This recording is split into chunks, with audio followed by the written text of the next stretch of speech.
बिहार की सियासी जमीन चुनाव से पहले ही तपने लगी है। एक और विपक्षी नेता तेजस्वी यादव ने प्रधानमंत्री को पॉकेट मार कहकर नया विवाद खड़ा कर दिया है, तो दूसरी ओर पटना के बीचों बीच लगे एक विवादित पोस्टर ने इस लड़ाई को और भी गर्म कर दिया है। आरोप प्रत्यारोप की इस कड़ी में अब बीजेपी के बड़े नेताओं ने सीधे सीधे लालू परिवार पर तीखा हमला बोला है।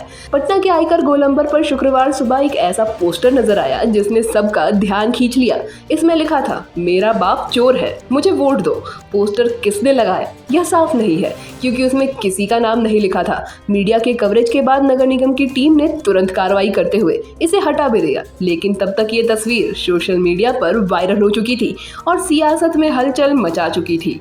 इस पूरे मामले की शुरुआत तेजस्वी यादव के उस बयान से हुई जिसमें उन्होंने प्रधानमंत्री को पॉकेट मार कहा था। बीजेपी की तरफ से उप मुख्यमंत्री सम्राट चौधरी ने इसे बेहद आपत्तिजनक बताया और पलटवार करते हुए तेजस्वी और उनके पिता लालू प्रसाद यादव को आड़े हाथों लिया। पोस्टर लगाया गया है चारा चोर कर करके, कानून में लालू यादव और तेजस्वी यादव को दिखाया गया। देखिए, तो लालू जी को सुप्रीम कोर्ट ने पंजीकृत अपराधी घोषित कर दिया और चारा चोरी तो वही किए हैं, तो इसमें दो मत कहाँ है। लालू जी को स्पष्ट तौर पर सभी न्यायालय ने कहा है कि वो चारा चोर है। आगे इसी मुद्दे पर उप मुख्यमंत्री विजय कुमार सिन्हा ने तेजस्वी की सोच और उनके राजनीतिक तौर तरीकों को लेकर सवाल खड़े किए। उन्होंने कहा कि तेजस्वी अभी तक अपने पिता की परछाई से बाहर नहीं आ पाए हैं। तेजस्वी यादव जी उनके पिताजी के विकारों से मुक्त नहीं होना, राजद कल्चर और ये जंगल राज के यूनिवर्सिटी में जन्म लेने वाले पढ़ने वाले विकारों से मुक्त नहीं हो सकते। उनको योगा की जरूरत है, योगा ही विकार से मुक्त कर सकता है। प्रधानमंत्री जैसे महामानव के प्रति इस तरह का विचार और इस तरह के शब्दों का प्रयोग वही लोग कर सकता है जो मानसिक रूप से स्वस्थ नहीं है। स्वास्थ्य मंत्री मंगल पांडे ने भी विपक्ष पर हमला बोला और कहा कि जिनका इतिहास खुद घोटालों से भरा हो, उन्हें दूसरों पर टिप्पणी करने से पहले खुद में झांकने की जरूरत है। देखिए, राजनीति में मर्यादा, राजनीति में भद्र भाषा का बहुत महत्व है और जिस पार्टी और जिस परिवार से वो आते हैं उसके बारे में मुझे बताने की जरूरत नहीं है कि उस पार्टी और परिवार की भाषा की मर्यादा सदैव कैसी रही। तो जो उन्होंने सीखा है अपनी पार्टी और परिवार से वैसा ही करेंगे ना, तो जैसा सीखा है वैसा बोलते हैं।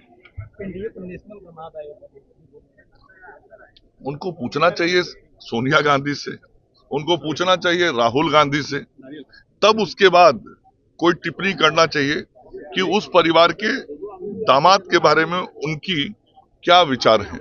बीजेपी प्रदेश अध्यक्ष दिलीप जायसवाल ने तेजस्वी के बयान को अशोभनीय बताते हुए कहा कि यह उनकी सोच और संस्कार का आईना है।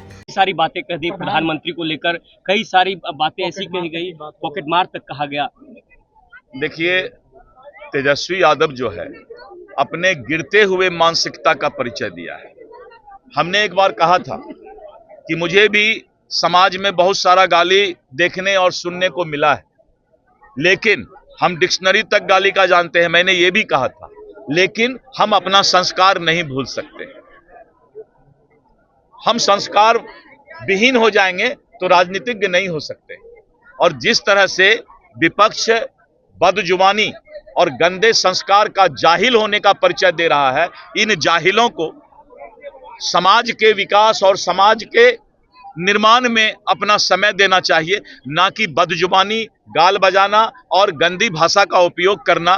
विपक्ष विक्षिप्त हो चुका है, विपक्ष की मानसिकता जो है नीचे गिर चुकी है। इन लोगों को जो है बिहार की जनता कभी माफ नहीं करेगी। बिहार की चुनावी फिजा अब बयानबाजी और पोस्टर वॉर में बदलती जा रही है। हर दिन नई बयानबाजी, हर चौराहे पर नया विवाद। यह तय है कि 2025 का बिहार विधानसभा चुनाव सिर्फ रैलियों तक सीमित नहीं रहेगा, बल्कि जुबानी जंग हर मंच पर लड़ी जाएगी। अब यह देखना मजेदार होगा कि सियासी वॉर पलटवार का नतीजा क्या होता है। तमाम अपडेट्स के लिए बने रहे न्यूज अलर्ट इंडिया के साथ। न्यूज अलर्ट इंडिया के लिए पटना से अमित वर्मा की रिपोर्ट।